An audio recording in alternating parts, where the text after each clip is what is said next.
Hola, buen día, bienvenido. Comencemos nuestro tiempo devocional en esta mañana. El día de hoy revisaremos del capítulo 27, los versículos 23 a 36. Es el final del capítulo 27 para nuestro tiempo devocional que hemos titulado La actitud hacia la pérdida. La actitud hacia la pérdida. Recuerden que para el tiempo devocional estamos leyendo en dos versiones, en Nueva Traducción Viviente y en Reina Valera 60. Dice la palabra de Dios, capítulo 27, versículos 26 al 36 del libro del profeta Ezequiel. En muchas aguas te engolfaron tus remeros, viento solano te quebrantó en medio de los mares. Tus riquezas, tus mercaderías, tu tráfico, tus remeros, tus pilotos, tus calafateadores y agentes de tus negocios, y todos tus hombres de guerra que hay en ti, con toda tu compañía que en medio de ti se halla, caerán en medio de los mares el día de tu caída. Al estrépito de las voces de tus marineros temblarán las costas, descenderán de sus naves todos los que tomaron remo, remeros y todos los pilotos de mar se quedarán en tierra, y harán oír su voz sobre ti, y gritarán amargamente, y echarán polvo sobre sus cabezas, y se revolcarán en ceniza. Se raerán por ti los cabellos, se ceñirán de cilicio y echarán por ti endechas amargas con amargura del alma. Y levantarán sobre ti endechas en sus lamentaciones, y endecharán sobre ti diciendo, ¿quién como Tiro, como la destruida en medio del mar? Cuando tus mercaderías salían de las naves, saciabas a muchos pueblos, a los reyes de la tierra enriqueciste con la multitud de tus riquezas y de tu comercio. En el tiempo en el que seas quebrantada por los mares en lo profundo de las aguas, tu comercio y toda tu compañía caerá en medio de ti. Todos los moradores de las costas se maravillarán sobre ti, y sus reyes temblarán de espanto, demudarán sus rostros. Los mercaderes en los pueblos silbarán contra ti. Vendrás a ser espanto, y para siempre dejarás de ser. La misma porción ahora en la Nueva Traducción Viviente, capítulo 27, versículos 26 al 36. Pero mira, tus remeros te han llevado hacia mares tempestuosos. Un poderoso viento oriental te ha causado destrozos en alta mar. Has perdido todo, tus riquezas, tus mercancías, tus marineros, tus pilotos, tus constructores de naves, tus mercaderes y tus guerreros. En el día de tu ruina todos a bordo se hundirán en lo profundo del mar. Tiemblan tus ciudades junto al mar, mientras tus pilotos gritan de terror. Todos tus remeros abandonan sus naves. Los marineros y los pilotos en tierra firme se agrupan en la playa. Gritan fuerte por ti y lloran amargamente. Se echan polvo sobre la cabeza y se revuelcan en cenizas. Se rapan la cabeza en señal de duelo por ti y se visten de tela áspera.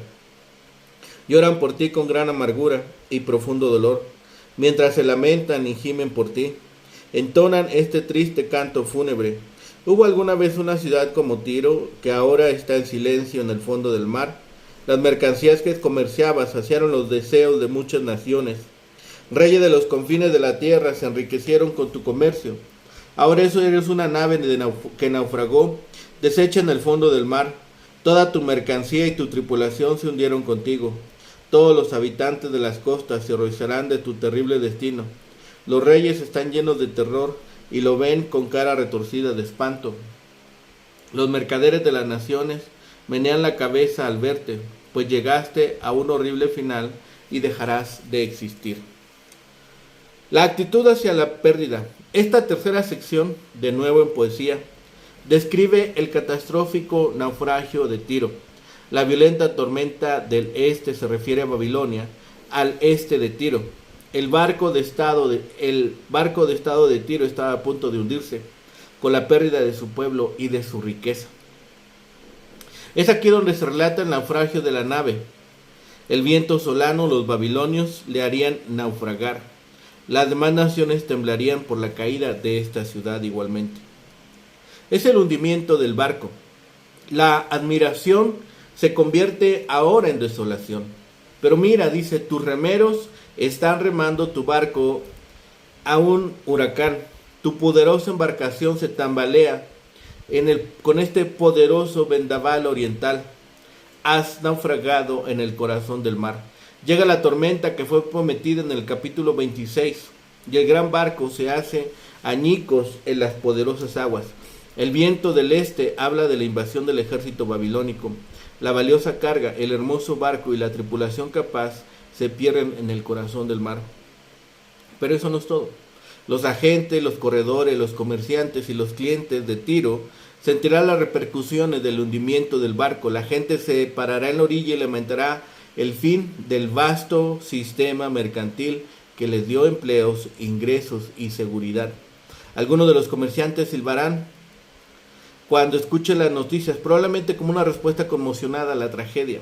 Sin embargo, la palabra puede significar silbar en desprecio o burla, lo que sugiere que algunos de los líderes de la red empresarial estarán felices también de ver caer a Tiro. Cooperaron en el sistema porque tenían que hacerlo, pero ahora tal vez tendrían la oportunidad de construir su propia red y obtener mayores ganancias.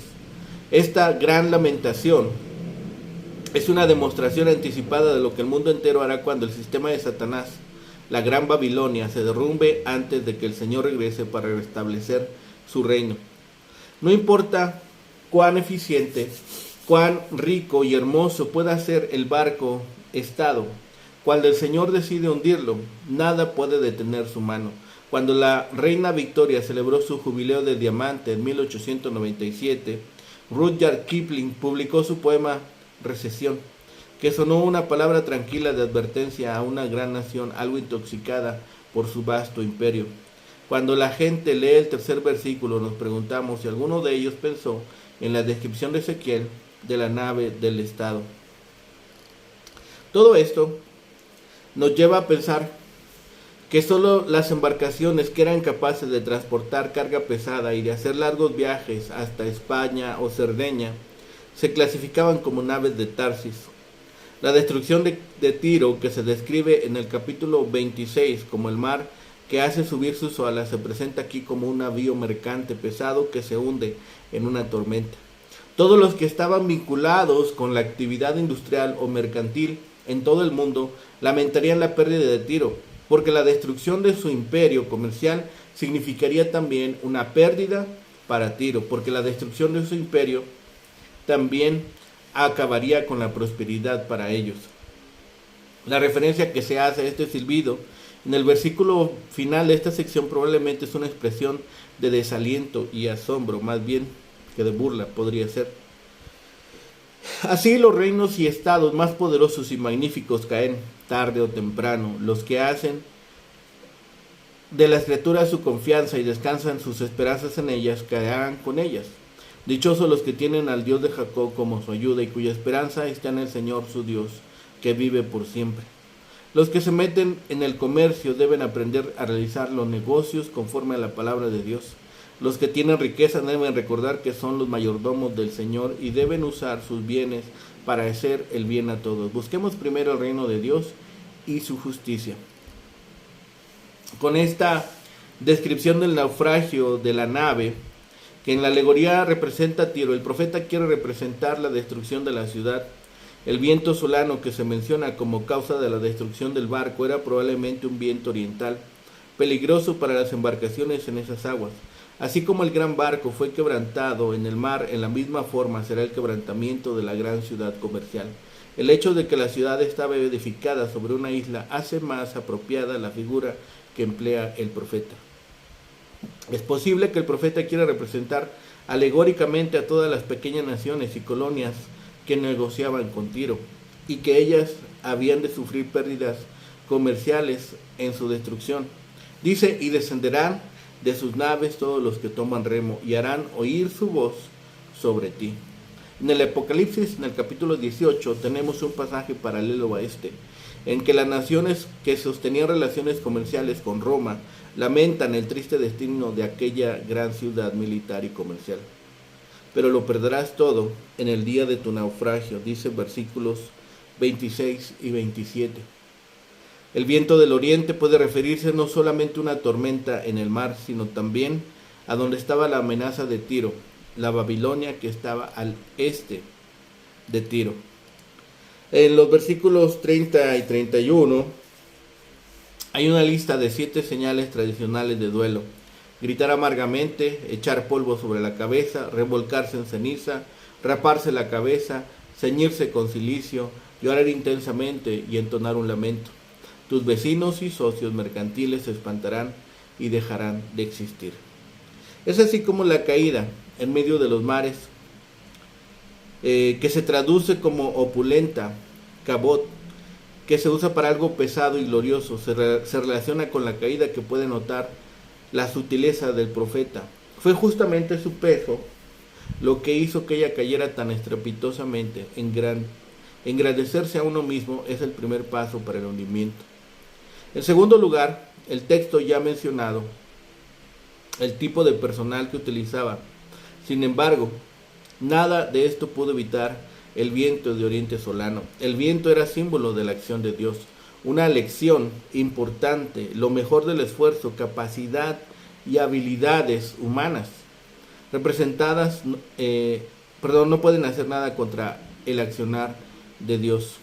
Finalmente, se debe notar la repetición de la expresión en el corazón de los mares. En la primera aparición, en el versículo 25, se hace referencia a la opulencia o gloria que había alcanzado allí. En una palabra, reinaba sobre los mares. En la segunda aparición, en el versículo 27, es allí mismo donde es destruida. Caerán. Nada del gran navío con que se presentaba la ciudad sobreviviría, ni los habilidosos, ni la gran mercadería que tenía. La acción de Dios fue total. Ahora, la impresión causada por la pérdida, los versículos 28 al 32, es lo que queremos hacer énfasis aquí en esta mañana. En el versículo 28 comienza un nuevo poema. La elección de este género literario es muy acertada por el profeta, en virtud de que tal como tal sirve naturalmente para expresar sentimientos. La imagen presenta al profeta es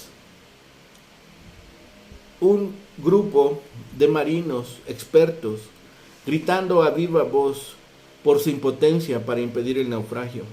A pesar de comenzar con una referencia a lo que ocurriera en la nave, el resto del poema se dirige al impacto causado por este naufragio en los otros navíos.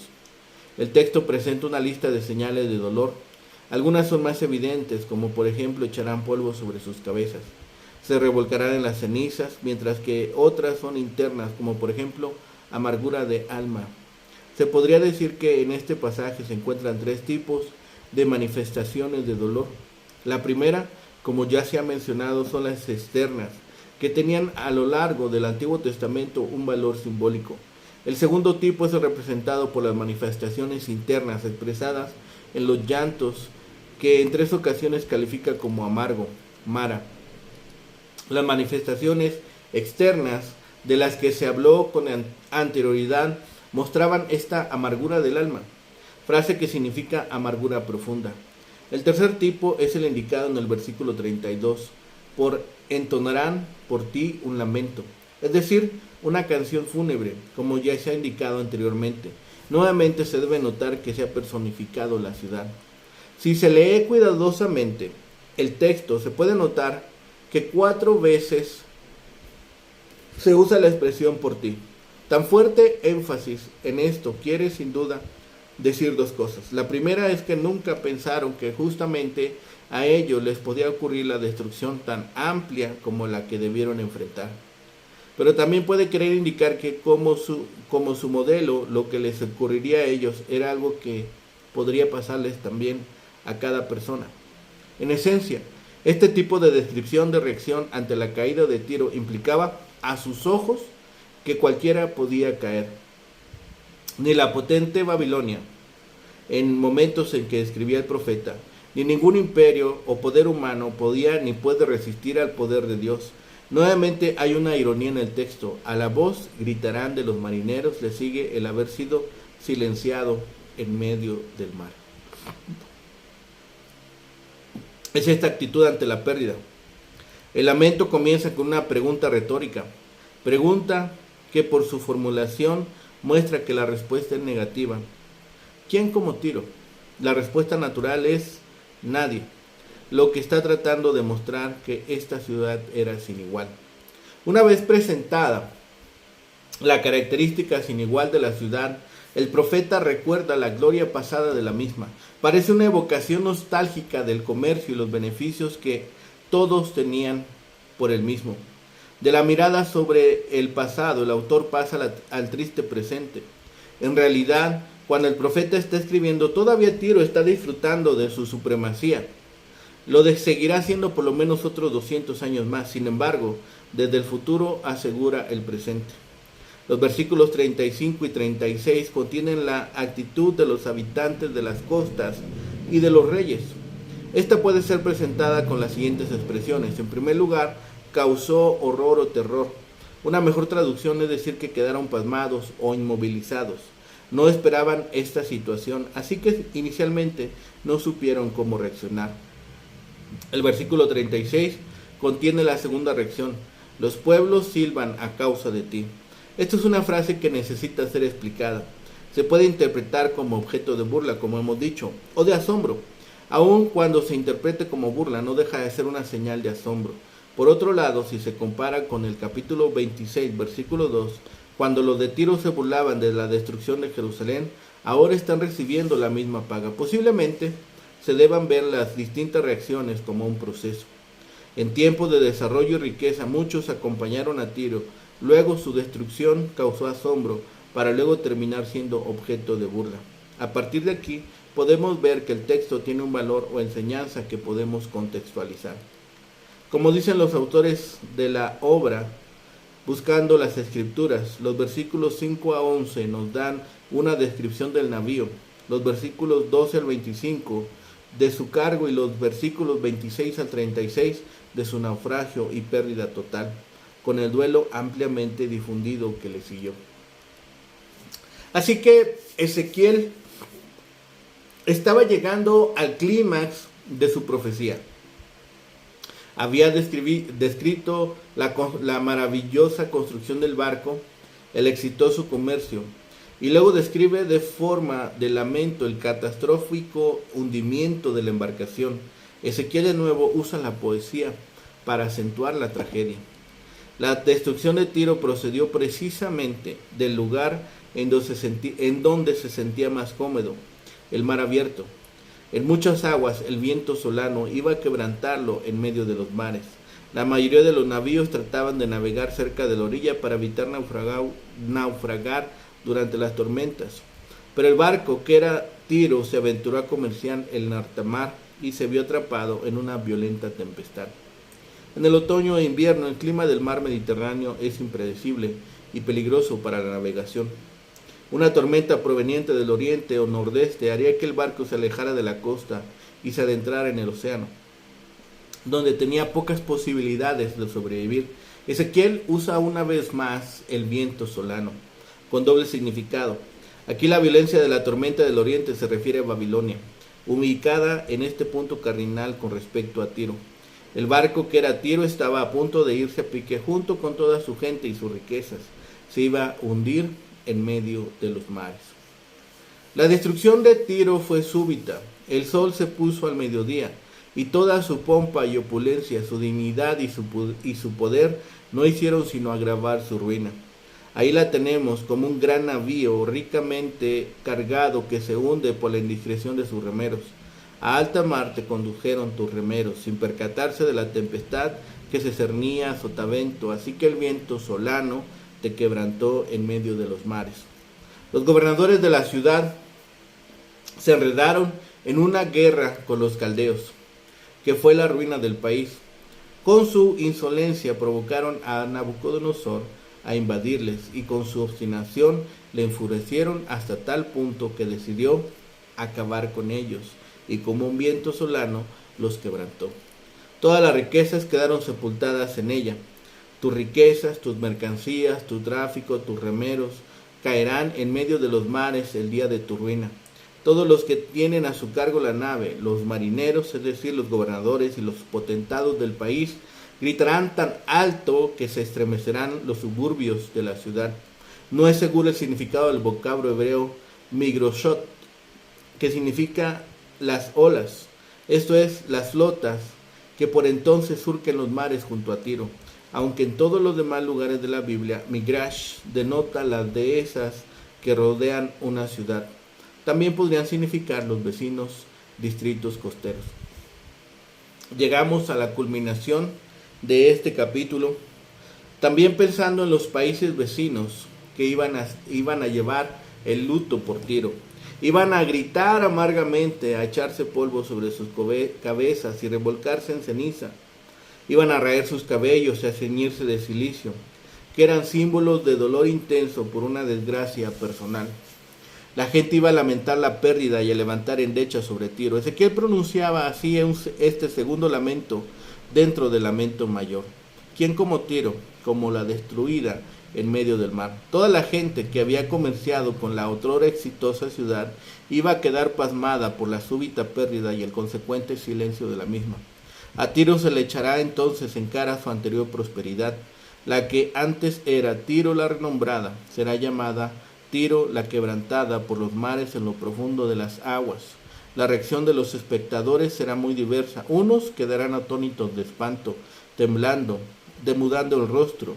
La ansiedad estará retratada en sus caras. Otros silbarán con silbidos de mofa y alegría, escarneciendo el orgullo que dominó a Tiro, criticando la mala administración de sus gobernantes, o simplemente llevados de rivalidad vengativa, que ya tienen por muy justa la ruina de la ciudad. Como si dijesen, de este golpeteo no se recobra. La actividad comercial de Tiro enriqueció a todos aquellos que estaban cerca de ella. Había saciado a muchos pueblos y había prosperado a muchos reyes de la tierra. Mucha gente se había beneficiado grandemente del comercio con ella, así que todos ellos iban a sufrir grandes pérdidas. Los que se habían beneficiado de su comercio con Tiro se iban a asombrar y sus reyes temblarían de espanto, sus rostros quedarían demudados por el asombro. Esos reyes iban a temer porque si la gran ciudad de Tiro era destruida por los babilonios, su esperanza de escapar de ellos era casi nula. Los mercaderes también iban a silbar por el impacto de la caída de Tiro.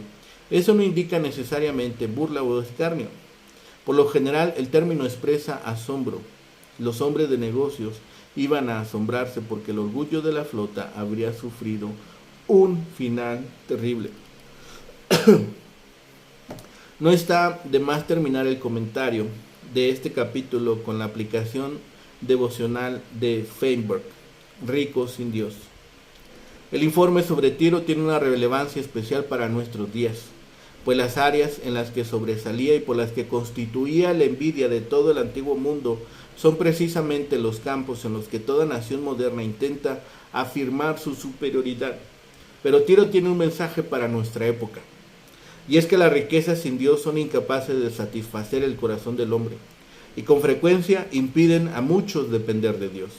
¿Acaso no se han introducido en este capítulo en la iglesia y se ha metido muy hondo en la vida de demasiados creyentes?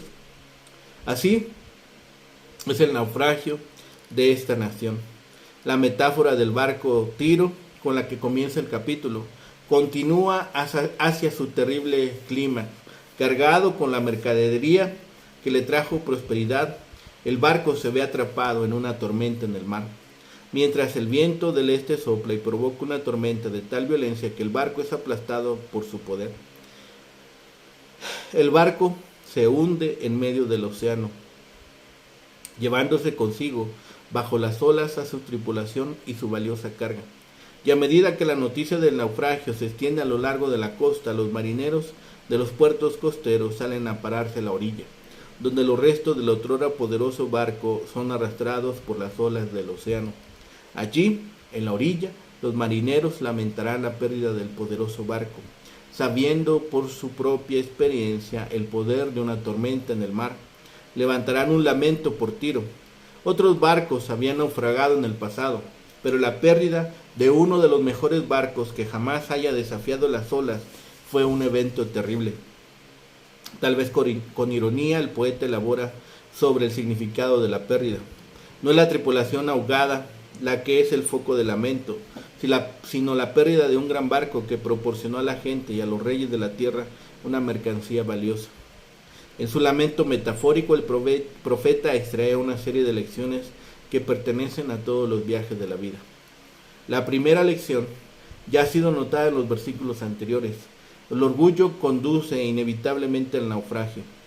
Segundo, en cada viaje uno sigue vulnerable. El Tiro era un barco construido con los mejores materiales, servido por la tripulación más capaz y dirigido por aquellos experimentados de muchos años en el océano. Sin embargo, cuando soplaba el viento del este, el poder del océano era demasiado grande para toda la calidad y experiencia acumuladas en el barco. Para todos los verdaderos marinos, calidad y experiencia en el barco. Para que todos los temerarios se aventuren en el océano de la vida sin ellos, entonces también existe la necesidad de reconocer fuerzas mayores que aquellas con las que los seres humanos pueden hacer frente solos. El viento del este y su poder de tormenta estaban más allá del control humano, pero dentro del poder de Dios. Reconociendo estos poderes, más allá de aquellos para los que se puede hacer preparación, todos los viajeros deben confesar la necesidad de fe y competencia. La tripulación de Tiro, experimentada en las tormentas menores del océano, totalmente se creyó capaz de cualquier cosa que los elementos pudieran ofrecer. Pero se había olvidado que aquel que controlaba la furia de los mares y que tenía el poder de calmar esas olas, los podría hacer naufragar. Tercero, el lamento de los marineros en la orilla introduce una ironía en el naufragio de Tiro.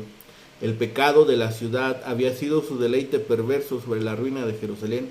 Confiando en su propio poder, no tenía más que deleitarse con el naufragio de un vecino. Pero aquellos que aumentaron el naufragio percibieron lo que la tripulación del barco no había percibido, a saber que un naufragio debe siempre ser lamentado. Cada pérdida de un barco en el mar era un recordatorio para los marineros en la costa de su propia vulnerabilidad. Y es así que a medida que percibimos los naufragios de la vida, nunca deben ser una fuente de burla o deleite. Tampoco deben evocar confianza en sí mismos y arrogancia, porque en todas las experiencias de la vida hay tormentas que son mayores que nuestra capacidad de sobrevivir, que son mayores que nuestras fuerzas presentes.